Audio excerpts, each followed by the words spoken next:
네, 우리 현대인들은 더더욱 우리가 급해지는 것 같습니다. 우리 수요일 날 이성 목사님이 설교하시면서도 한국 사람이 참 급하다. 그래서 뭐 사진 하나 보여주시면서 다 때가 있다 이런 얘기를 하셨는데, 사실 우리가 지금 뭐 어떻게 보면 어제 뉴스를 보니까 한국이 50 몇 개국 중에서 코로나를 가장 빨리 회복한 나라로 1위로 등극을 했던데, 어찌 보면 우리나라가 가지고 있는 그 빨리라는 문화에 아마 영향이 아닌가 생각이 듭니다. 아마 우리나라가 땅덩어리도 좀 작지만 코로나 기간에 유일하게 살아남을 수 있었던 어떻게 비결 중에 하나는 배달의 민족 뭐 이런 것들 급속하게 또 우리가 배달하는 거죠. 뭐 여러분 아시다시피 뭐 쿠팡 배송, 뭐 새벽 배송, 뭐 로켓 배송, 뭐 쓱 배송 뭐 여러 가지 배송들로 인해서 사실은 집 앞에까지 뭐가 물건이 갔다 오고 사진 찍어주고 뭐 이런 일을 하는 나라가 거의 세계에서 드물지 않나라는 생각이 듭니다. 그리고 우리나라가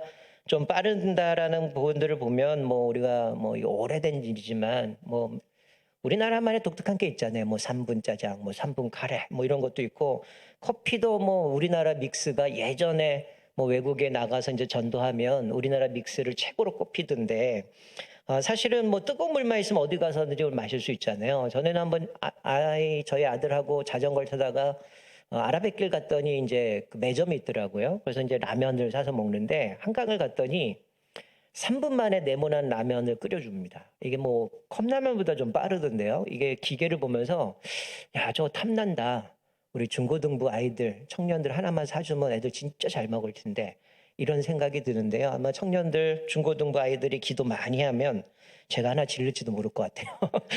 아이들 먹으라고 라면만 그냥 그릇에 갖다 놓으면 그냥 뭐 끓어가고 3분 만에 라면이 아마 저희들이 끓이는 거 더 맛있을 건데 그런 것도 보게 되고요.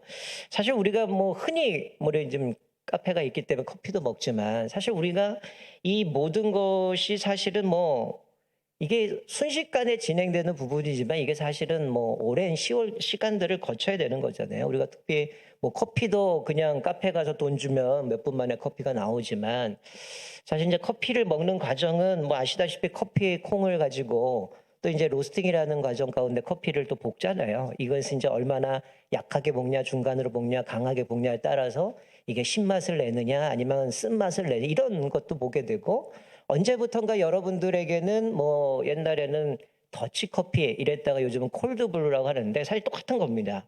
더치커피는 네덜란드에서 부르는 거고요. 이제 콜드브루는 서양에서 이제 부르는 부분인데 커피를 지금 뭐 뜨거운 물에 갑자기 끓여갖고 갑자기 내려가지고 이게 먹는 그게 아니라 밤새 한 방울 한 방울씩 똑똑똑똑 떨어뜨려갖고 먹는 게 이제 그래갖고 이제 내리면 물을 섞어갖고 먹는 게 이제 콜드브루 뭐 이런 얘기를 하는데 사실 이런 것들은 좀 시간이 오랜 세월 필요하죠. 그리고 우리가 뭐 빵을 또 돈 주고 사 먹지만 사실은 반죽하고 발효하고 숙성시키고 뭐 이렇게 하루를 쟁여놓다가 그렇게 끓이기도 하고요. 여러 가지 긴 시간들이 필요합니다. 요즘 뭐 저녁에 어떻게 삼사가 짰는지 모르겠지만 6시나 7시쯤 되면 다 맛집을 이야기를 해요. 근데 이게 누가 보더라도 여기는 정말 뭐 어디 방송국 왔다 갔다 그런 데 보면 이분들은 이상하게 다 소스가 너무 많이 들어갑니다.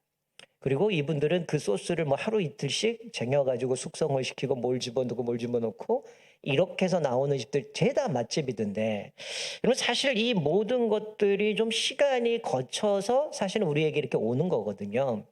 근데 사실 우리가 현대인들에게 있어서 사실 어떻게 보면 빠른 문화를 살아가고 있지만 빠른 거에서 해결되지 않는 것도 상당히 많다라는 거죠.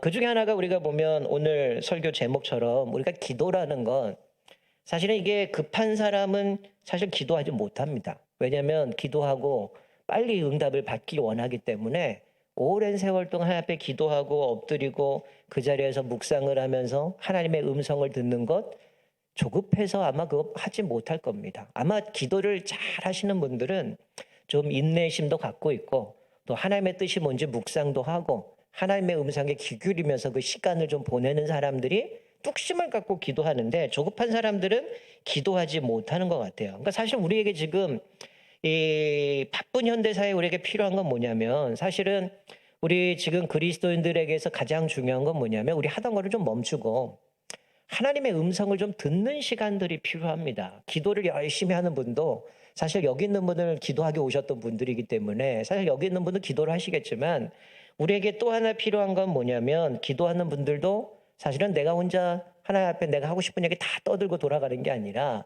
좀 하나님 앞에 하나님의 뜻을 좀 구하고 하나님의 음성을 듣는 훈련들이 좀 필요할 때가 많아요. 의외로 기도 많이 하는 분들 중에 들으려고 하지 않는 분이 많습니다. 그냥 내가 하던 대로 습관대로 그냥 레파토리대로 그냥 차례대로 쫙 기도하고 끝났다라고 얘기하지만 사실 어떻게 보면 인간의 관계를 보면 내가 누구를 만나서 맨날 나만 혼자서 그냥 1시간씩 떠들고 간다 그러면 만나고 싶은 사람 없을 거예요. 사실은 하나님과 우리의 사이에는 뭐예요? 인격적인 교제를 하는 사람들이잖아요. 그러니까 하나님의 말씀도 묵상해야 되지만 우리가 기도를 통해서 하나님의 뜻을 구하는, 듣는 그런 훈련이 필요하다라는 거죠.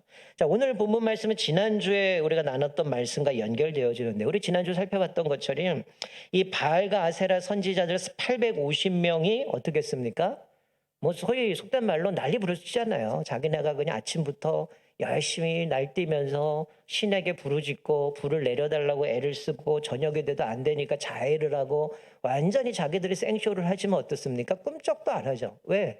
그들의 신은 가짜기 때문입니다. 그런데 엘리야가 하나님 앞에 기도하자마자 하늘에서 불이 떨어졌습니다. 그래서 그 모든 것을 불태웠다는 거죠. 여러분 여기서 불이라고 하는 것은 한마디로 얘기하면 하나님의 능력입니다. 이 불은 누구에게 임하는가? 사실은 이 엘리야처럼 하나님 앞에 겸손히 엎드리고 회개하고 자신을 정결케 하면서 하나님 앞에 엎드리고 기도하는 사람을 통해서 하나님이 응답하시는 것을 우리에게 보여주시는 거죠. 여기 37절 말씀 보면 이 백성에게 주 여호와는 하나님이신 것과 주는 그들의 마음을 되돌이키심을 알게 하옵소서. 그러니까 사실 이 엘리야의 기도의 제목은 어떻게 보면 자기와는 직접적으로 관련된 건 하나도 없었습니다. 하나님 내가 이거 매매해야 되는지 잘 되게 해주세요. 우리 자녀가 어떻게 되게 해주세요. 앞으로 내가 진급을 해야 돼 어떻게 이런 기도 제목이 아니라 오로지 하나님의 나라를 위해서 기도한 거죠. 이 여호와는 하나님이신 것과 그들의 마음을 돌이키시는 분이 바로 주님이라는 것을 이들이 알게 해주십시오라고 기도했습니다. 그러자 39절에 보면 모든 백성들이 어떻게 하늘에서 불이 내리는 거 보고 엎드려서 고백하는 것은 여호와 그는 하나님이시로다. 여호와 그는 하나님이시도다라고 하면서 이들이 고백하는 겁니다. 그러니까 하나님 앞에 이렇게 경건하게 하나님 앞에 엎드리고 무릎 꿇고 기도하는 사람을 통해서 하나님이 역사하시는데 하늘에서 불을 내리니까 그것을 통해 이들은 진짜 하나님이 살아계시는구나. 이 여호와가 하나님이시구나라는 것을 고백하게 되죠. 그때 이 엘리야는 그들을 향해서 명령한 것은 이 바알과 아세라 선지자들을 하나도 도망치지 못하도록 그들을 잡아다가 기손 시내에서 죽이는 장면으로 이제 지난주에 끝나게 되어지는 거죠. 여러분 우리가 이것을 통해서 사실은 우리에게 필요한 게 뭐냐면 우리에게도 불이 필요하다는 거죠. 이 불이라는 것은 하나님의 능력이 필요하다는 겁니다. 우리가 지난주일에 살펴봤던 이스라엘 백성들이 이제 출애굽을 하고 홍해를 건널 때 애굽의 군대들이 자기들에 있는 병거들을 다 동원을 해서 쫓아오는데 어떤 일이 벌어집니까? 그들이 하나님 앞에 부르짖고 기도했을 때에 이 여호와의 사자와 이 구름 기둥이 뒤로 옮겨가죠. 그리고 불이 옮겨가죠. 그렇게 해서 어떻게 합니까? 그 군사와 이스라엘 사이에 그들이 이쪽에서 저쪽으로 접근하지 못하도록 막아주셨다는 거예요. 어떻게 보면 이 불이라는 것은 하나님이 우리에게 능력을 주시지만 때로는 그 불이 우리를 보호해 주시고 우리를 막아주시고 책임져 주신다는 거죠. 그리고 이제 우리가 돌아오는 주일날 살펴보겠죠. 이제 민수기를 살펴보면서 하나님께서는 이 불기둥은 또 이스라엘 인도해 가는 거죠. 밤에도 하나님께서 이끄시는 대로 이들은 따라가야 되고 하나님의 보호해 주시는 모습을 보여줍니다. 그리고 우리가 신약 성경에 가면 사도행전에 나와 있듯이 이 불은 뭡니까? 오순절에 하나님과 성령이 강림하게 하시고 그들에게 축복으로 기름 부어 주신다는 거예요. 그래서 120명의 성도들이 모여서 하나님 앞에 기도했을 때에 성령의 불이 임하고 거기서부터 교회의 시작이 되어졌다는 거예요. 달리 말하면 뭡니까? 교회는 성령의 능력이 성령의 불이 필요하다라는 겁니다. 여러분 우리가 포스트 코로나라고 얘기를 하죠. 이제 코로나가 아직도 확진자들이 있지만 이제 우리가 코로나 이후의 삶을 살아가게 되는데 사실 이 한국교회 가장 필요한 게 뭘까? 오늘 이 엘리야에게 기도를 통해서 임했던 이 이스라엘 백성 가운데 하나님의 능력이 임하고 하나님의 그 임재를 보여줬던 이 하나님의 불이 한국교회에 필요하다는 거예요. 2년 반의 세월, 뭐 거의 3년의 세월 동안 지내면서 우리들의 모습 가운데 많은 것들이 어떻게 보면 경직되었고 우리 안에 열정도 사라져 버리고 우리 안에 뜨거움의 모습도 사라졌다는 거죠. 사실 한국 교회는 코로나 이기 전부터 우리가 뭐 지난주에 우리가 6.25도 겪으면서 지내보지만 사실 한국 교회는 얼마나 풍요롭습니까?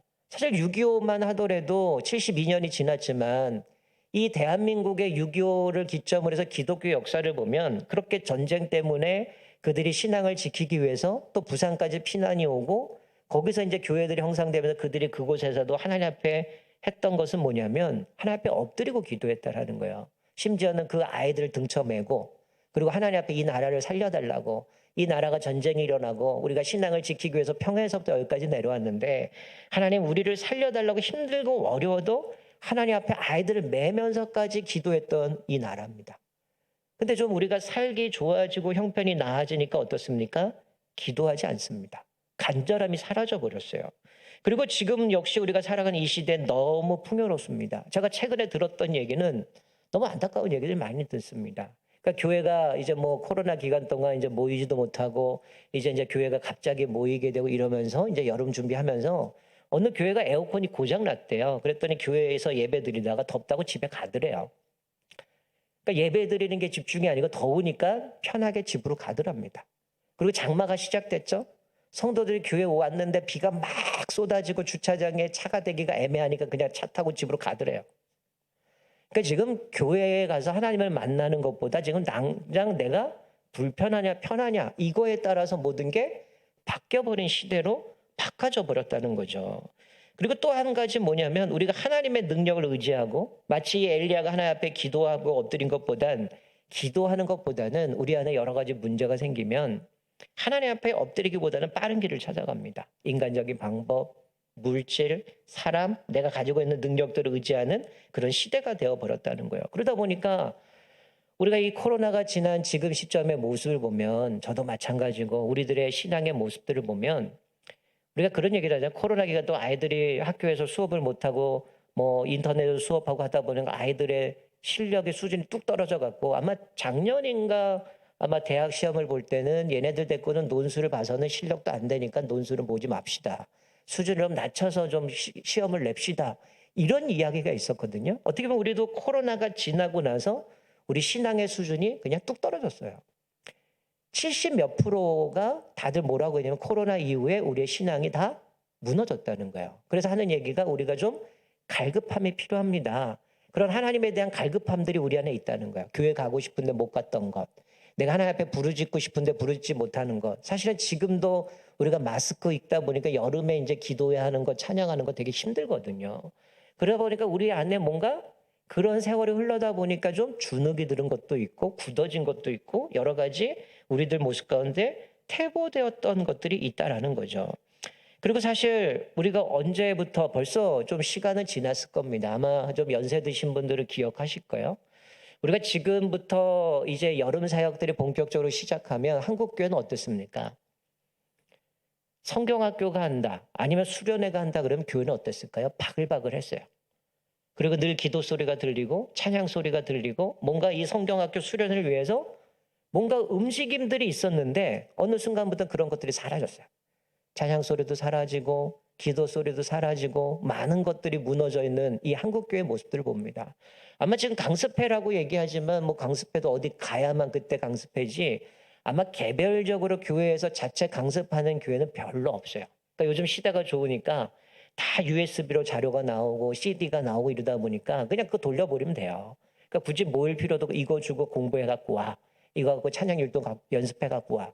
옛날 같으면 어떨까? 다 모여서 기도회도 하고 같이 찬양 연습도 하고 이런 부분이었는데 지금 한국 교회가 완전히 그것들이 사라져 버렸습니다. 그래도 저희 교회는 이제 내일 12시부터 1시부터 모여가지고 저녁 5시까지 각 모든 부서들이 모여서 기도회도 하고 자체 강습회를 하고 또 이제 여름 성경학교를 본격적으로 준비하며 갈 텐데 사실 이 기간의 모습들을 보면서 제가 사실 노회에서 여러 가지 이제 주일학교 이제 어린이 사역부를 제가 이제 그 노회에서 좀 맡다 보니까 여러 가지 통계를 좀 내려고 설문을 만들어서 좀 뿌려봤어요. 80 몇 개 교회. 근데 좀 안타까운 거는 아이들이 안 와서 주일학교를 못 하고 있습니다. 요번에 여름 성경학교 성경 수련을 어떻게 준비하고 있습니까? 물었더니 아이들이 안 와서 지금 운영이 안 되기 때문에 생각을 안 하고 있습니다. 이런 답들이 오더라고요. 너무 안타까운 거예요. 왜 아이들이 교회를 안 올까요? 왜 아이들이 없다고 성경학교를 못 할까요? 오히려 성경학교를 통해서 아이들을 불러내고 뭔가 가야 되는데 그냥 우리 안에 교육자들 가운데도 굳어진 겁니다. 애들이 안 오니까 지금 상황이 이러니까 제가 최근에 가장 충격적인 건 뭐냐면 아직도 온라인으로 드리는 교회가 있답니다. 성도들 보고 교회 나오라니까 안 나오겠대요. 많이 나와야 10명 나온다 그러니까 안 모이는 겁니다. 아직도 온라인 한대요. 하는 얘기가 아유 안 모여서 안 나올 것 같다고 이런 얘기예요. 그래서 한 달에 한 번에서 모이자 그랬더니 5명 나오겠다 그러더래요. 이게 지금 한국 교회가 포스트 코로나 이후에 완전히 우리들의 수준이 바닥나 버렸던 모습을 보게 되는 거죠. 왜 그럴까요? 결론 하나입니다. 우리 안에 불이 없기 때문이에요. 하나님 앞에 정말 뜨거운 열정과 하나님의 능력 가운데 뭔가 하나님 앞에서 우리에게 주신 영혼들을 믿음으로 양육하고 세워가고 또 우리 삶 가운데 하나님 앞에 뭔가 문제가 생겼을 때 엎드리고 기도하고 나가야 되는데 일상은 급해졌고 살기는 편해지다 보니까 전에도 말씀을 왜 기도 안 합니까? 아직은 내가 해볼 만하다는 거죠. 그러니까 기도하지 않고 엎드리지 않고 인간적인 방법을 다 해보고 결론은 안 되면 그때 가서 하나님 찾는 이런 모습인데 이 모습이 어떻게 보면 우리들의 모습 가운데 완전히 뿌리를 잡았다라는 거죠. 자, 오늘 말씀 38절에 보면 뭐라고 얘기해요? 엘리야의 기도를 통해서 불이 임하니까 어떻습니까? 모든 걸 다 태워버렸다는 거죠. 여러분 우리 안에 하나님의 능력이 임하고 하나님의 불이 임하면 어떻습니까? 우리 안에 있는 이런 잘못된 더러운 우리의 이 모습들을 다 태워버리신다는 거예요. 오늘 38절에 보니까 하나님의 불이 내려오니까 어떻게 해요? 번제물도 나무도 돌도 흙도 도랑의 물도 다 태워버렸다는 거예요. 우리 안에 하나님의 불이 임하면 우리 속에 있는 더러운 모든 것들 다 태워주신다는 거예요. 여러분 우리가 이제 뭐 북한의 예전에 이제 이야기를 들으면 아마 들어보셨어요. 1904년에 하디 선교사를 통해서 원산의 대부흥 운동이 있었어요. 그리고 1907년에는 평양 대부 운동이 있었습니다. 우리 길선주 목사님이나 주기철 목사님이나 또 여러 선교사님을 통해서 평양 대부 운동이 일어났어요. 이때의 공통점은 뭐냐면 하나님 앞에 무조건 엎드리고 기도했던 시절입니다. 그러다 보니까 어떤 일이 벌어지냐면 저녁이 됐는데 술집이 문을 닫아야 되는 거예요. 왜냐하면 저녁에 남자들이 술집에 와서 기생들하고 밥을 먹고 술을 먹고 놀아야 되는데 이 남자들이 술집을 안 오는 거예요. 그래서 심지어는 이 기생들이 도대체 물어보니까 다들 저녁에 교회를 간다는 거예요. 도대체 예수가 어떻게 생겨 먹었는지 한번 좀 얼마나 잘생겼길래 이렇게 안 오는지 이쁜지 한번 찾아가겠다고 이들이 술집을 닫고 교회를 간 겁니다. 그래서 그 기생들이 교회에 참석했다가 예수를 믿고 회심하게 되고 술집을 문 닫아버린 일. 그리고 그 부흥의 집회 가운데에 하나님의 능력이 임하고 하나님의 능력의 불이 임하니까 어떡합니까? 거기서 이 사람 우후죽순으로 일어나갖고 내가 이런 잘못을 했는데 내가 이런 것을 회개하고 하나님 앞에 자기들 잘못들을 고백했던 모습도 있고 심지어 이런 기록도 있습니다. 하나님의 그 불이 임하게 되니까 내 잘못된 것들을 회개하고 토설하기 시작하는데 내가 하나님 앞에 너무 죄가 크니까 하나님 앞에 회개하고 기도하면서 그러고 나서 일어나갖고 자기 스스로 걸어서 감방으로 갔어요. 나는 이런 죄인이니까 나 좀 제발 감방에 넣어달라고.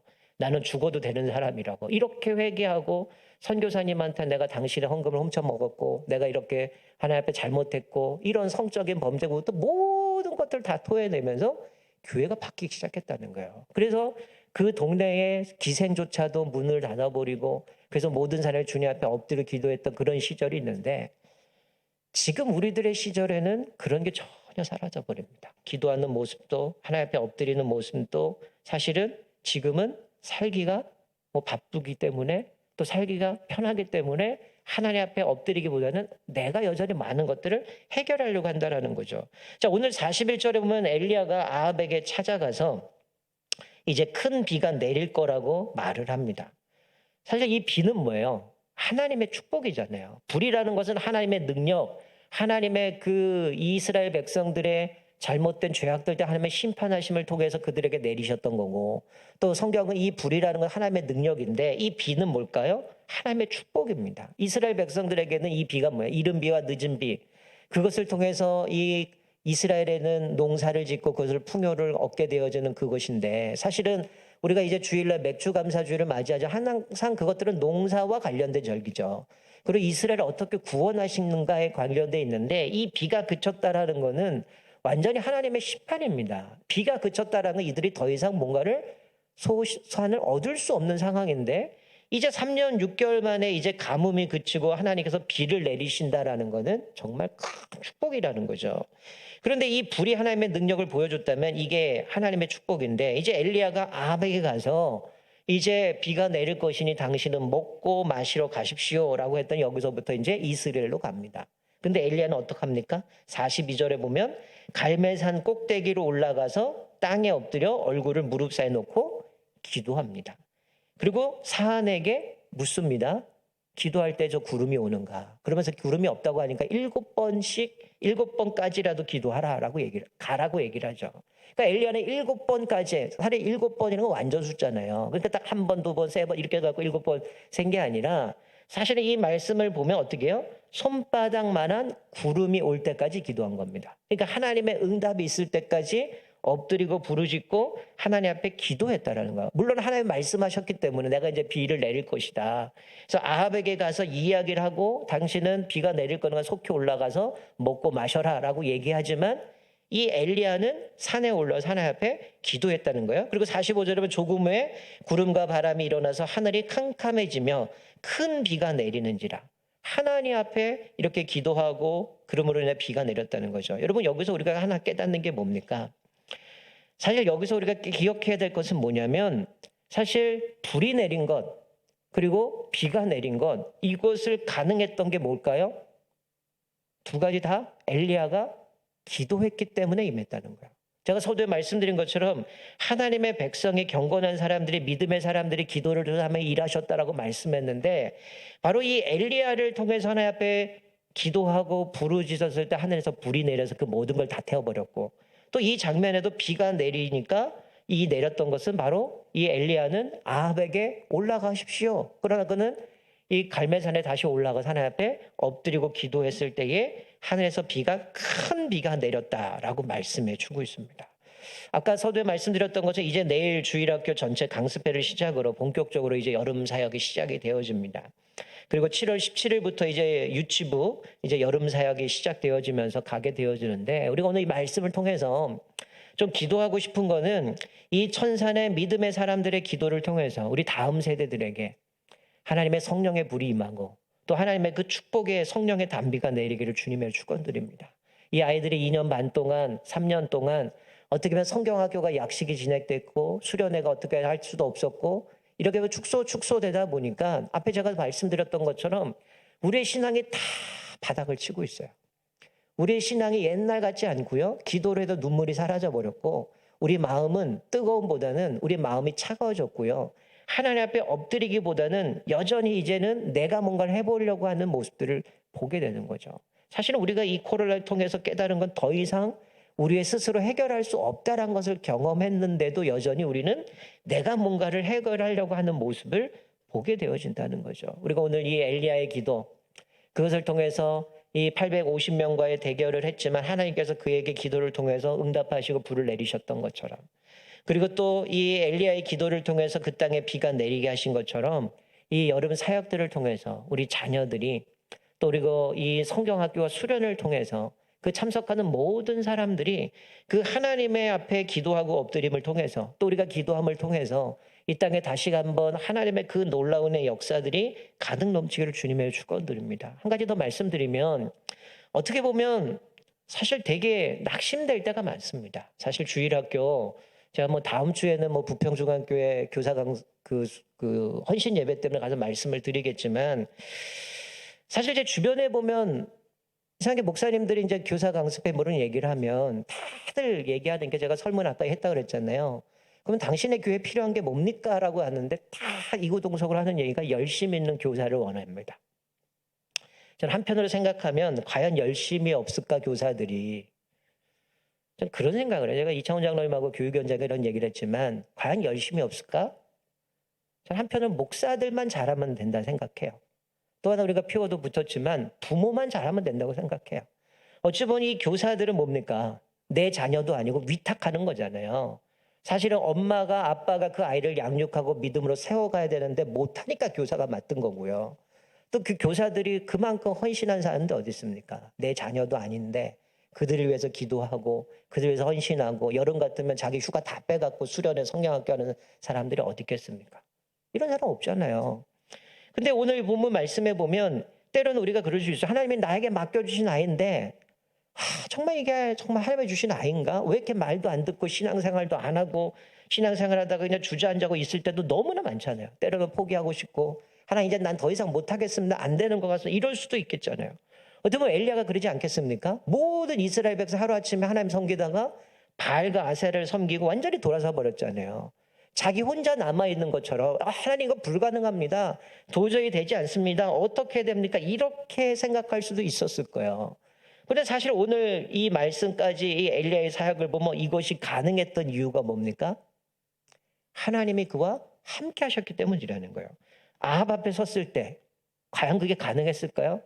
내 말이 없으면 수년 동안 비도 이슬도 내리지 않을 거다.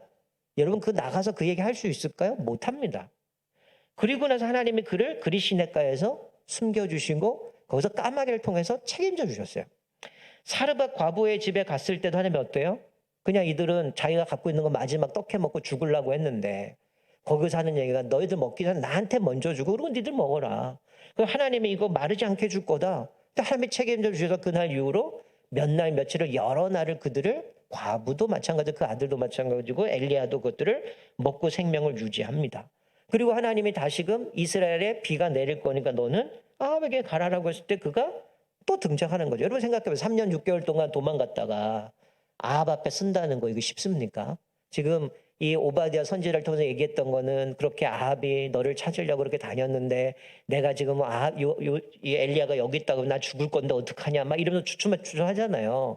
근데도 이 아합 앞에 엘리야가 가서 그가 당당하게 얘기하는 거는 하나님이 자기를 책임져 주셨기 때문에 그것이 가능했다라는 거죠. 그리고 3년 6개월 만에 아합에게 나타나서 그에게 얘기한 게 뭡니까? 비가 내릴 거니까 속히 올라가서 음식을 드십시오라고 하는데 자 우리가 오늘 읽은 말씀 이 46절을 보세요. 46절에 뭐라고 얘기합니까? 여호와의 능력이 엘리야에게 임하매 그가 허리를 동이고 이스라엘로 들어가는 곳까지 아합 앞에서 달려갔더라. 여러분 이게 그냥 아까 읽을 때 그냥 읽었을 겁니다. 이게 무슨 얘기입니까? 하나님의 능력이 엘리야에게 임하니까 그가 허리를 동이고 이스라엘로 들어가는 곳까지 달려갔는데 뭐라는 거예요? 아합 앞에서 달려갔더라. 여러분 아까 전에 엘리야가 어떻게 했습니까? 아합에게 찾아가서 이제 비가 내릴 거니까 당신은 속히 이스라엘로 가십시오. 올라가서 먹고 마십시오라고 얘기합니다. 근데 지금 엘리야가 그러고 나서 뭐 했어요? 갈멜산에 올라가서 하나님 앞에 응답 받을 때까지 비가 내릴 때 구름이 보일 때까지 하나님 앞에 7번까지 기도했던 사람이에요. 그리고 나서 큰 비가 내리는데 어떻게 합니까? 하나님의 능력이 엘리야에게 임하니까 어떻게 해요? 아합 앞에서 달려갔더라. 이게 거리상으로 보면 학자들이 뭐라 25km가 넘어요. 그럼 먼저 마차를 타고 달려간 이 아합이라면 왕 아닙니까? 그럼 그 달에서 가장 좋은 말을 타고 마차 타고 달려갔을 건데 그거를 추월해서 지금 달려갔다는 거예요. 이건 말이 안 되잖아요. 사람하고 말하고 달려도 게임도 안 되는데 자기는 산에 올라서 기도하고 나서 7번까지 기도하고 이게 7번인지 더 됐는지 우리는 알 수 없지만 어쨌든 하나님의 부르짖고 나서 비가 내 구름을 보면서 그때부터 하나님의 능력이 달리는데 어떻게 해요? 추월을 합니다. 25km를 달려서 이 아합 앞에서 달려갔다는 얘기는 기가 막힌 거죠. 마차하고 달려가는데 갑자기 슈퍼맨도 아니고 어디서 막 달려와갖고 추월해갖고 앞에서 달려가고 있는 거예요. 이건 상상이 안 되는 일입니다. 왜 그럽니까? 하나님의 능력이 임했기 때문이라는 거예요. 어쩌면 지금 아합의 모습이 이제 이 내용 뒤에는 이제 그 누굽니까? 아합의 부인이 이세벨이 너 죽일 거야. 네가 어떻게 그렇게 선지자를 죽일 수 있어? 그러면 어떡합니까?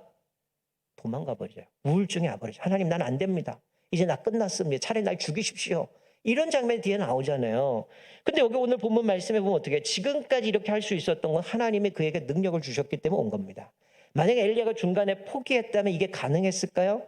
하나님 내가 어떻게 아파게 갑니까? 못 갑니다. 하나님 내가 어떻게 까마귀한테 갑니까? 어떻게 과부한테 이것밖에 없던데 내가 어떻게 그걸 내가 먼저 먹고 그거를 먹으라고 얘기할 수 있으면 못합니까? 3년 6개월이 지났는데 아합한테 나갔다가 저 죽으면 어떡합니까? 이럴 수 있잖아요. 근데 왜 이게 가능했을까요? 쉽게 얘기하면 포기하지 않았기 때문이라는 거야. 하나님이 이스라엘 백성들을 포기하지 않았기 때문에 하나님이 이 엘리야를 통해서 여기까지 왔는데, 어떻게 보면 우리 자녀들, 우리에게 맡겨진 주일학교 아이들, 또 우리 안에 있는 구역 식구들, 어떻게 보면 우리 스스로 포기할 때가 많아요. 때로는 불가능할 것 같고 도저히 안 될 것 같고, 이게 되겠나, 내가 열심히 해봤는데 결국 얻어진 건 뭔가, 애들은 다 떠나가 버리고 식구들은 안 나오고, 이게 뭔가 내가 구역장인데 이거 왜 나한테 이게 숫자가 많은가, 이런 스트레스 많이 받지 않겠어요? 근데 오늘 말씀해 보면 어떻습니까? 그가 포기하지 않고 하나님을 신뢰하고 하나님이 그에게 능력에 임하고 그에게 붙들어 주셨더니, 하나님이 그를 사용하셔서 오히려 앞보다 앞으로 달려가게 하시는 놀라운 은혜를 주는 그 길을 가게 만드시는 모습을 보게 됩니다. 우리에게도 그럴 수 있어요. 내 자녀, 주일학교 아이들, 어떻게 보면 내 구역 식구들, 또는 어떻게 우리 성도들 보면, 야, 이건 내가 이렇게 하는 게 맞나? 나만 힘만 빠지고 어려운데 이거 끝까지 해야 되나? 포기하고 싶고 주저앉고 싶고, 그냥 나보고 싶다라는 생각도 많이 들겠지만, 하나님께서 우리가 포기하지 않으면 하나님은 우리를 통해서 그 일들을 감당하게 하신다는 거야. 내 아이가 아니잖아요. 하나님은 우리에게 주신 선물이고 그게 우리 자녀고요.